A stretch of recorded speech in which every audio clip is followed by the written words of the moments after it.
सभी को नमस्कार। आज हम लोग शुरू कर रहे हैं गॉस का प्रमेय। और गॉस के प्रमेय के अनुप्रयोग में उसका एप्लीकेशन एक इम्पॉर्टेंट है, जो अनंत लंबाई के आवेशित धारावाही चालक तार के कारण उत्पन्न विद्युत क्षेत्र की तीव्रता का गणना करना है। और इसका एक और एप्लीकेशन है जो एक अनंत लंबाई और चौड़ाई यानी कि समतल प्लेन के कारण, समतल चादर के कारण, आवेशित समतल चादर के कारण उत्पन्न विद्युत क्षेत्र की तीव्रता हमें ज्ञात करना है। तो इस तरह से ये दोनों क्वेश्चन इंपॉर्टेंट होते हैं और ये तभी किया जा सकता है जब हम लोग गॉस का प्रमेय पढ़ेंगे और गॉस के प्रमेय को अच्छे से समझ लेंगे, तो उसी का एप्लीकेशन करेंगे हम लोग अनंत लंबाई और एक समतल चादर। और ये दोनों इतना इंपॉर्टेंट है कि ये लगभग हर एग्जाम में, मतलब हर साल बोर्ड एग्जाम में लगभग पूछा जाता है। तो ये क्वेश्चन करके जाना ही जाना है बोर्ड के पॉइंट ऑफ व्यू से। तो आगे हम लोग शुरू करते हैं गॉस का प्रमेय। और गॉस के प्रमेय को समझने से पहले हम लोग पढ़ लेते हैं कि वैद्युत फ्लक्स क्या होता है, क्योंकि वैद्युत फ्लक्स ही बताएगा कि गॉस का प्रमेय क्या होगा। तो गॉस के प्रमेय से पहले हम लोग समझते हैं वैद्युत फ्लक्स क्या होता है। तो हम लोग सबसे पहले समझ लेते हैं वैद्युत फ्लक्स। वैद्युत फ्लक्स क्या होता है, जैसे मान लीजिए ये कोई बंद पृष्ठ है, ये कोई सरफेस है जो क्लोज सरफेस है, और यहां से जितनी भी वैद्युत बल रेखाएं जाएंगे, वैद्युत बल रेखाएं जितनी भी होकर के जाएंगी, उसके कारण जो वैद्युत फ्लक्स जनरेट होगा। वैद्युत फ्लक्स होता क्या है कि वैद्युत बल रेखाओं की संख्या को एक्चुअल में हम लोग वैद्युत फ्लक्स कहते हैं। वैद्युत बल रेखाओं की संख्या जितना अधिक होगी, वैद्युत फ्लक्स उतना ही अधिक होगा, और वैद्युत बल रेखाओं की संख्या जितनी कम होगी उतना ही वैद्युत फ्लक्स कम होगा। और ये डिपेंड किस पर कर रहा है कि इस बंद पृष्ठ पर ये जितना सरफेस है और इस सरफेस का एरिया जितना है, एरिया के ये वैद्युत फ्लक्स समानुपाती है। मतलब ये है कि जितना ज्यादा इसका क्षेत्रफल होगा उतना ही ज्यादा इससे वैद्युत फ्लक्स जनरेट होंगे, यानी कि जितना ज्यादा क्षेत्रफल है, एरिया है, उतना ही ज्यादा इससे वैद्युत बल रेखाएं होकर के गुजरेंगी, इस तरह से पास होकर के जाएंगी। तो हम लोग कह सकते हैं कि ये जो वैद्युत फ्लक्स होता है फाई से रिप्रेजेंट किया जाता है, ये फाई है, और फाई समानुपाती होगा ये किसके, वैद्युत बल रेखाओं की संख्या यानी वैद्युत क्षेत्र से। वैद्युत क्षेत्र जितना प्रबल होगा वैद्युत बल रेखाएं उतना ही अधिक होंगी।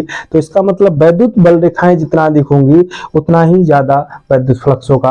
और ये एक बात और पर डिपेंड कर रहा है कि इसका जितना ज्यादा क्षेत्रफल होगा, एरिया, जितना ज्यादा इस बंद पृष्ठ का एरिया होगा उतना ही ज्यादा वैद्युत फ्लक्स होगा। तो ये वैद्युत फ्लक्स जो होगा वो दो बातों पर निर्भर कर रहा है।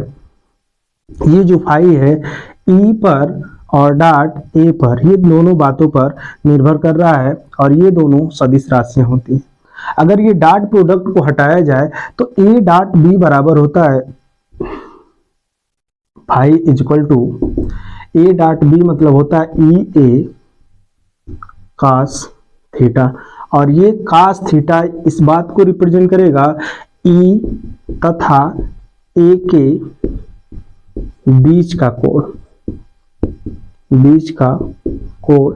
मतलब ये है कि ई और ए के बीच का जितना एंगल होगा, जैसे मान लीजिए ये सरफेस है और ये सरफेस, और यहाँ से वैद्युत बल रेखाएं होकर के आ रही हैं ऐसे, ये सरफेस जितने पर अगर टिल्ड किया जाएगा, ये मान लीजिए अभी इनके बीच का कोण, ये भी वैद्युत बल रेखाएं इस डायरेक्शन में आ रही हैं, और इसका क्षेत्रफल सदिश की जो दिशा होगी वो भी यही होगी, यानी ये एक दूसरे के ये दोनों समांतर होंगे। अगर समांतर है तो इनके बीच का कोण 0 डिग्री होगा। अगर 0 डिग्री है तो यहाँ से मैक्सिमम जाएंगे, यानी कि थीटा का अगर वैल्यू रखा जाए 0 डिग्री तो कास हमेशा मैक्सिमम 0 डिग्री पर होता है। तो यहाँ फाई इक्वल टू मिलेगा ई इंटू ए, जो कि ये मैक्सिमम होगा, ये मैक्सिमम होगा। और थोड़ा सा थीटा कोण पर अगर इसको टिल्ड किया जाए, इस तरह से ऐसे बैंड कर दिया जाए, तो यहाँ से जैसे जैसे थीटा कोण को ऐसे घुमाते चले जाएंगे, वैसे धीरे धीरे बल रेखाओं की संख्या, विद्युत बल रेखाओं की संख्या धीरे धीरे घटती चली जाएगी। तो यानी थीटा को जैसे 0 डिग्री से चेंज करेंगे वैसे ये परिवर्तित होती जाएगी, यानी कि ये थीटा पर भी निर्भर कर रहा है। तो थीटा क्या है, ई तथा ए के बीच का कोण है थीटा, और ये फाई क्या है, फाई है हमारा यहाँ पर विद्युत फ्लक्स। ये क्या है, विद्युत फ्लक्स, ये विद्युत फ्लक्स है। और यहाँ अगर इसका मात्रक देखा जाएगा तो फाई का जो मात्रक होगा, यहाँ ई जो है विद्युत क्षेत्र है, और विद्युत क्षेत्र या फिर विद्युत क्षेत्र की तीव्रता कह सकते हैं। और इसका अगर मात्रक यहाँ पर देखा जाएगा तो ई जो होगा, ई विद्युत क्षेत्र है और विद्युत क्षेत्र की तीव्रता को हम लोग रिप्रेजेंट करते हैं न्यूटन प्रति कूलाम को। तो ई का जो मात्रक होगा न्यूटन प्रति कूलाम और ए का होगा मीटर स्क्वायर, और यहाँ जो फाई का जो वैल्यू आएगा, फाई का जो मात्रक आएगा वो न्यूटन मीटर स्क्वायर प्रति कूलाम, न्यूटन मीटर स्क्वायर प्रति कूलाम इसका मात्रक होगा विद्युत फ्लक्स का। तो विद्युत फ्लक्स का न्यूटन मीटर, और यहाँ देख सकते हैं हम लोग विद्युत क्षेत्र की तीव्रता क्या होता है। अगर इसको डिफाइन किया जाएगा तो विद्युत क्षेत्र की तीव्रता जो होगा वो एकांक धन परीक्षण आवेश पर लगने वाला जो बल होगा वही विद्युत क्षेत्र की तीव्रता कहलाता है। तो इस आवेश पर कितना बल लगेगा वही उसका विद्युत क्षेत्र की तीव्रता कहलाएगा। और ऊपर बल है इसलिए ऊपर न्यूटन होगा और नीचे आवेश है इसलिए कूलाम। तो न्यूटन प्रति कूलाम ये होगा विद्युत क्षेत्र की तीव्रता का मात्रक, और ये सदिश राशि। हम लोग याद रखेंगे कि जो फाई का वैल्यू होगा वो phi equal to E A cos theta, और फाई क्या है विद्युत फ्लक्स, ई है विद्युत क्षेत्र की तीव्रता यानी कि विद्युत क्षेत्र, और ए है उस बंद पृष्ठ का क्षेत्रफल, और थीटा क्या है ई तथा ए के बीच का कोण है। तो फाई अगर हमें प्राप्त हो गया, अब हम लोग समझते हैं गॉस का प्रमेय क्या होता है। अब गॉस के प्रमेय को अगर हम लोग समझें तो गॉस का प्रमेय कहता है कि किसी बंद पृष्ठ के अभिलंबवत, ये मान लीजिए कोई बंद पृष्ठ है, यहाँ से कोई बंद पृष्ठ है और इसमें कितने आवेश, ये Q1 Q2 Q3 इस तरह से आवेश हैं, और यहाँ से इसका ये विद्युत क्षेत्र है, इसके अभिलंबवत कितने विद्युत क्षेत्र होकर के जा रहे हैं ये बताएगा गॉस का प्रमेय। गॉस का प्रमेय तभी अप्लाई होता है जब कोई भी पृष्ठ बंद हो, और ये बंद पृष्ठ या बंद वक्र के लिए ही अप्लीकेबल होता है। तो यहाँ से हम लोग गॉस का प्रमेय अगर पढ़ें हम लोग तो समझें कि गॉस का प्रमेय होता है कि किसी बंद पृष्ठ के अभिलंबवत गुजरने वाला विद्युत फ्लक्स उस पृष्ठ में उपस्थित नेट आवेश या फिर कुल आवेश का 1/ε0 गुना होता है। यानी कि जो विद्युत फ्लक्स होगा किसी बंद पृष्ठ के, ये जो बंद पृष्ठ है इसके अभिलंबवत यानी कि अभिलंबवत गुजरने वाला विद्युत फ्लक्स, ये जो विद्युत फ्लक्स होगा फाई ई भी कह सकते हैं क्योंकि इलेक्ट्रिक फ्लक्स होता है। फाई किसी बंद पृष्ठ के अभिलंबवत गुजरने वाला विद्युत फ्लक्स इस पृष्ठ में उपस्थित नेट आवेश का 1/ε0 गुना होता है। ये गॉस का प्रमेय कहता है Q equal to phi equal to Q/ε0। किसी बंद पृष्ठ के अभिलंबवत गुजरने वाला विद्युत फ्लक्स उस पृष्ठ में उपस्थित नेट आवेश या कुल आवेश का 1/ε0 गुना होता है। यहाँ ε0 क्या है, निर्वात में विद्युतशीलता, ये निर्वात में विद्युतशीलता है, और इसका जो वैल्यू होता है ε0 का, वो ε0 का जो वैल्यू होगा 8.85 इंटू 10⁻12 माइनस 12, 8.85 इंटू 10⁻12 होता है। और इसका मात्रक लिखना चाहें तो हमें पता है कि जो कूलाम का नियम होता है F equal to 1/4πε0 Q1 Q2 बट्टे R स्क्वायर, और यहाँ ε0 का अगर यूनिट निकाला जाएगा तो ये होगा, ये डिवाइड हो जाएगा यहाँ Q1 Q2 यानी कि कूलाम स्क्वायर प्रति न्यूटन मीटर स्क्वायर। तो यहाँ ε0 का जो बीमा होगा कूलाम स्क्वायर प्रति न्यूटन मीटर स्क्वायर, ये इसका मात्रक होगा। तो हम लोग इस तरह से समझ सकते हैं। अब आगे हम लोग समझते हैं कि गॉस के प्रमेय का अनुप्रयोग। इसमें पहला अनुप्रयोग हम लोग पढ़ेंगे कि अनंत लंबाई के आवेशित धारावाही चालक तार के कारण उत्पन्न विद्युत क्षेत्र की तीव्रता। तो हम लोग शुरू करते हैं। ये मान लीजिए आवेशित धारावाही चालक तार है, आवेशित है, और इसकी जो लंबाई है वो अनंत लंबाई का है। एक कोई चालक तार है इसकी लंबाई अनंत है, और ये मान लीजिए कि धन आवेशित है, और जब भी हम लोग गॉस का प्रमेय लगाएंगे और अनुप्रयोग पढ़ रहे हैं हम लोग गॉस के प्रमेय का, तो गॉस का प्रमेय तभी एप्लीकेबल होता है जब इस पृष्ठ को, इस जो धारावाही चालक तार है, इस चालक तार को हम लोग किसी पृष्ठ से बंद कर देंगे, मतलब किसी बंद पृष्ठ में रख देंगे। तो बंद पृष्ठ में रखेंगे हम लोग तो ये इसका आकार कुछ इस तरह से दिखेगा।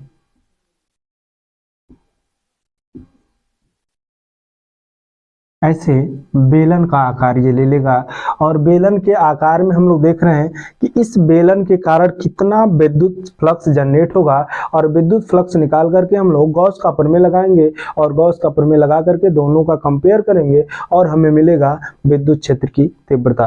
तो आगे हम लोग कंटिन्यू करते हैं। तो यहाँ से हम लोग देखें तो ये वैद्युत बल रेखाएं, इसका जो डायरेक्शन होगा हमेशा प्लस से निकल करके माइनस की ओर जाती हैं। तो यानी हमेशा ये धन आवेशित है, तो ये ऊपर की तरफ भी जाएंगी और ये नीचे की तरफ भी आएंगी।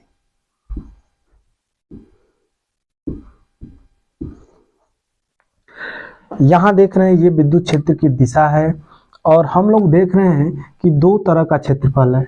एक यहाँ है जिसका क्षेत्रफल मान लीजिए A1 है और ये क्षेत्रफल मान लीजिए A2 है, और यहाँ जो बीच वाला सरफेस है वो मान लीजिए A3 है। तो यहाँ अगर ये A3 है और यहाँ A1 मान लीजिए और ये A2 है, तो इसका जो डायरेक्शन होगा, यहाँ इस डायरेक्शन में बात करेंगे तो ये क्षेत्रफल की दिशा हो जाएगी, A1 का दिशा हो जाएगा यहाँ, और यहाँ इस डायरेक्शन से ले रहे हैं हम लोग तो क्षेत्रफल A2 इस डायरेक्शन में होगा। और यहाँ अगर ये A3 है, इसका अल्पांश छोटा सा हिस्सा इस तरह से ले लिया जाए, छोटा सा हिस्सा, तो अगर नीचे की ओर ले रहे हैं तो इसका डायरेक्शन नीचे की ओर होगा। इस तरह से हम लोग कह सकते हैं कि यहाँ जो नीचे की ओर होगा वो A3 का डायरेक्शन है, और यहाँ अगर अल्प क्षेत्रफल है तो यहाँ कहेंगे हम लोग DA3, और यहाँ भी एक अल्प क्षेत्रफल ले लेंगे इस तरह से, ये अल्प क्षेत्रफल होगा DA1, और यहाँ जो अल्प क्षेत्रफल होगा वो DA2 होगा। ये अल्प क्षेत्रफल क्यों लेते हैं, ये इसलिए लिया जाता है कि ये अल्प पार्ट होता है, छोटा पार्ट अगर हम लोग निकाल लें और उसका समाकलन कर दें तो उसका संपूर्ण क्षेत्रफल निकल करके आ जाएगा। तो हम लोग सबसे पहले अल्प की बात करेंगे, फिर समाकलन कर देंगे तो संपूर्ण निकल करके आएगा। तो बात करते हैं हम लोग कि DA1 के कारण, DA1 पृष्ठ से गुजरने वाला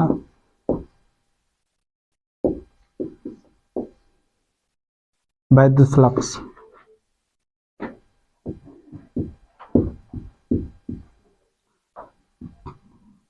अगर अल्प क्षेत्रफल है तो अल्प विद्युत फ्लक्स भी जनरेट होगा d∅1, और ∅1 जब भी निकालना है तो हम एक फार्मूला हमेशा याद रखेंगे कि ये जो फाई होगा, phi is equal to EA cos theta, EA cos theta, और EA cos थीटा निकालने के लिए हमें EA के बीच का कोण निकालना होगा, तब जाकर के cos थीटा की वैल्यू प्राप्त कर सकते हैं। तो cos थीटा निकालने के लिए थीटा देखेंगे कि कहाँ कहाँ E और A के बीच में कोण कितना बन रहा है।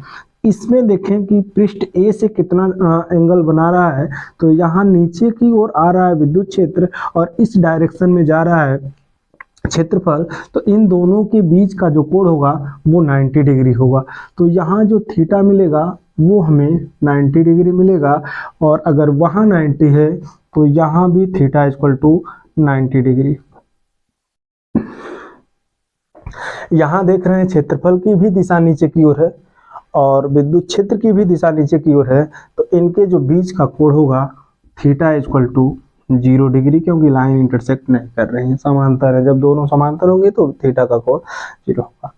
तो यहाँ देख रहे हैं कि जो वैद्युत फ्लक्स होगा वो d∅1 E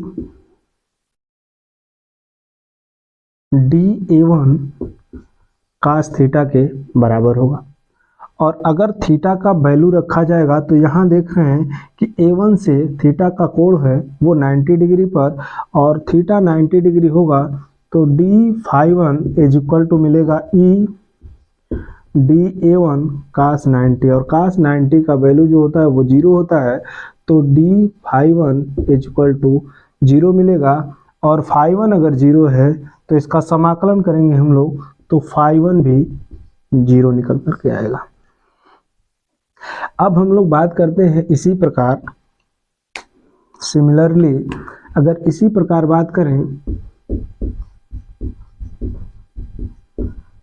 इसी प्रकार लिखें कि d∅2 कितना होगा, तो d∅2 भी हम कह सकते हैं कि ये 0 होगा और समाकलन करेंगे तो ∅2 भी कितना होगा, ये 0 निकल करके आएगा। अब हम लोग देख रहे हैं कि यहाँ से क्योंकि नीचे की ओर विद्युत क्षेत्र जा रहा है और ऊपर की ओर चला जा रहा है, बगल से पास नहीं करेगा, इसलिए हम कैलकुलेट करके लाए हैं कि ये जो ∅1 और ∅2 है वो 0 आ रहा है। तो अगर ये 0 दोनों आ रहा है तो अब हम लोग कैलकुलेट करेंगे ∅3 का, और प्रक्रिया वही होगा, इस तरह से d∅3 निकालेंगे, उसके बाद हम लोग समाकलन करेंगे, संपूर्ण बेलन का निकल के आ जाएगा। तो हम लोग कहेंगे dA3 से गुजरने वाला वैद्युत फ्लक्स,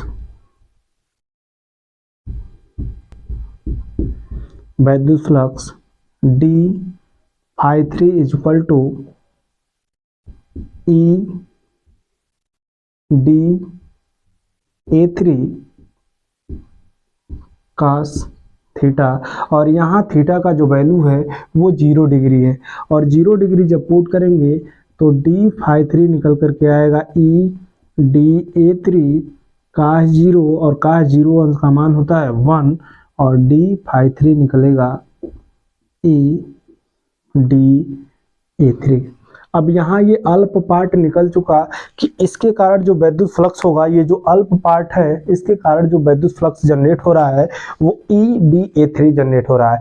और हम चाह रहे हैं कि ये जितना बड़ा सतह है ये संपूर्ण बेलन के कारण कितना उत्पन्न होगा, यहाँ इसके आधार से जितना जुड़ा है इस संपूर्ण इसके कारण A3 के कारण कितना विद्युत फ्लक्स जनरेट होगा, ये हमें गणना करना है। तो हम क्या करेंगे, संपूर्ण A3 से जो गुजरेगा निकालने के लिए हमें क्या करना होगा, इसका समाकलन करना होगा। और समाकलन का काम होता है कि छोटे छोटे पार्टों को जोड़ना, और अवकलन का काम होता है उसी का उल्टा, कि वो किसी बड़े पार्ट को छोटे छोटे पार्ट में डिवाइड करता है। तो हम लोग संपूर्ण निकालने के लिए कहेंगे कि A3 पृष्ठ से गुजरने वाला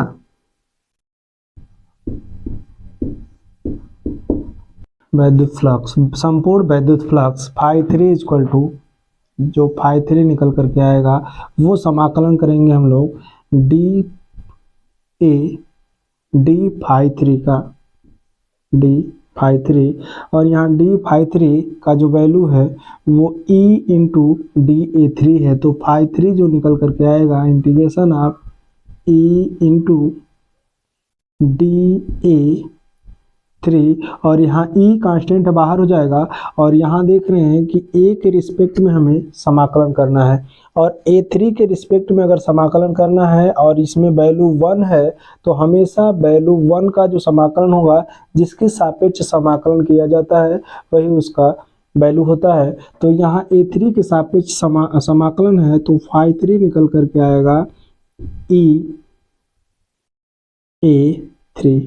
∅3 जो मिलेगा EA3। अब हमें ∅1 ∅2 ∅3 प्राप्त हो गए हैं, तो अब हम क्या करेंगे कि जो इसके कारण संपूर्ण बेलन के कारण विद्युत फ्लक्स है उसको ज्ञात करेंगे। तो हम लोग इसको निकालने के लिए जो ∅1 ∅2 ∅3 है तीनों को ऐड करेंगे, और हमें समतुल्य जो वैद्युत फ्लक्स ∅ निकल करके आएगा कि पूरे बेलन के कारण कितना जनरेट होगा। तो हम कहेंगे कि संपूर्ण बेलन के कारण,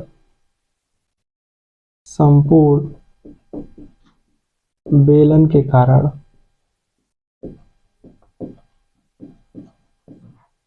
उत्पन्न वैद्युत फ्लक्स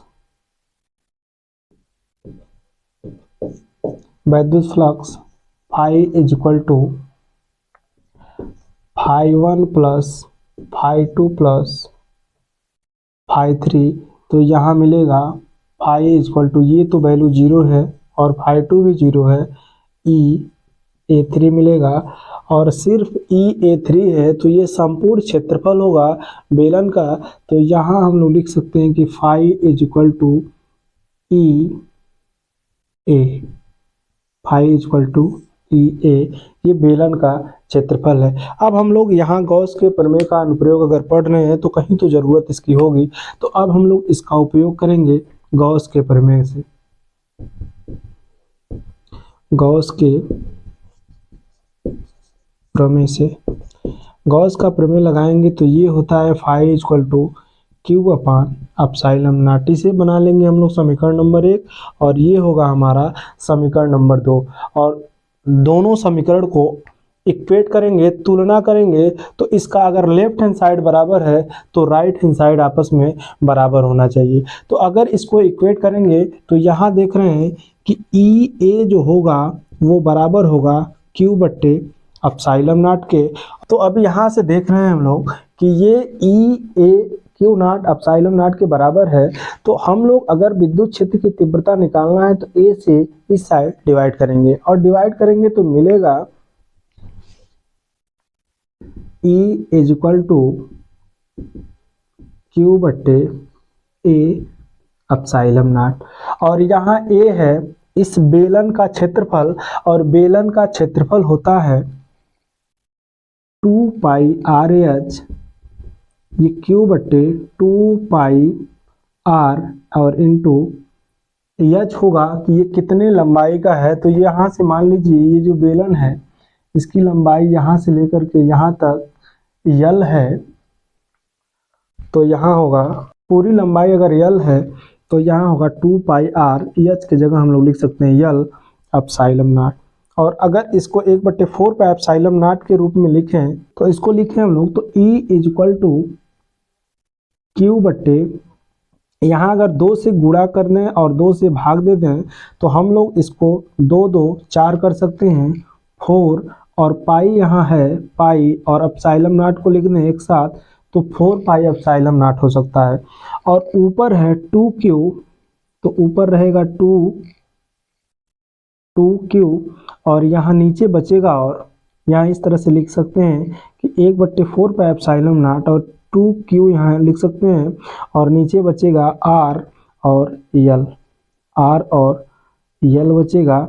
और Q/L को भी लिख सकते हैं रेखीय आवेश घनत्व। तो क्या होता है यहाँ देख लें, रेखीय आवेश घनत्व को हम लोग लेमडा से प्रदर्शित करते हैं, और लेमडा होता है एकांक लंबाई में आवेशों की संख्या, एकांक लंबाई में वितरित आवेशों की संख्या रेखीय आवेश घनत्व कहलाता है। तो यहाँ Q/L के जगह हम लोग लेमडा लिख सकते हैं और यहाँ ऊपर होगा 2 लेमडा। तो यहाँ जो फार्मूला फाइनली मिलेगा, तो यहाँ इसका अगर फार्मूला रेखीय आवेश घनत्व के रूप में लिखें तो यहाँ आगे लिख सकते हैं ये जो फार्मूला होगा, यहाँ जो फार्मूला मिलेगा E इक्वल टू 1/4πε0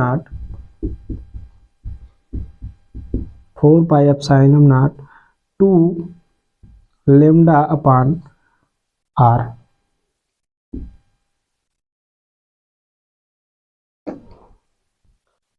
तो यहाँ हम लोग विद्युत क्षेत्र की तीव्रता निकाल सकते हैं इस तरह से कि E इक्वल टू 1/4πε0 2 λ/R। इस तरह से यहाँ भी ला करके हम लोग छोड़ सकते हैं, कोई दिक्कत नहीं है। E इक्वल टू Q/A(ε0), यहाँ भी हम लोग छोड़ सकते हैं, ये भी कहीं का, ये भी कोई दिक्कत नहीं है कि E इक्वल टू Q/A(ε0), ए का वैल्यू पुट करके थोड़ा सा रेखीय आवेश घनत्व के रूप में लिखें हम लोग, ताकि ये न्यूमेरिकल के पॉइंट ऑफ व्यू से अगर दिया रहे ये वैल्यू कि रेखीय आवेश घनत्व, अगर इसमें वैल्यू दे दिया जाए कि E इक्वल टू कुछ वैल्यू दे दिया जाए विद्युत क्षेत्र की तीव्रता, और यहाँ रेखीय आवेश घनत्व दे दिया जाए और त्रिज्या पूछे, तो इस तरह से हम लोग कैलकुलेट कर सकते हैं। तो जो भी पूछेगा हम लोग वैल्यू निकाल सकते हैं, जो फार्मूले की आवश्यकता है इस तरह से हम लोग कर सकते हैं, करके निकाल सकते हैं। तो ये इतना इंपॉर्टेंट है, और ये अनंत लंबाई का धारावाही आवेशी धारावाही चालक तार था। इस तरह से एक समतल चादर के कारण उत्पन्न विद्युत क्षेत्र की तीव्रता होता है।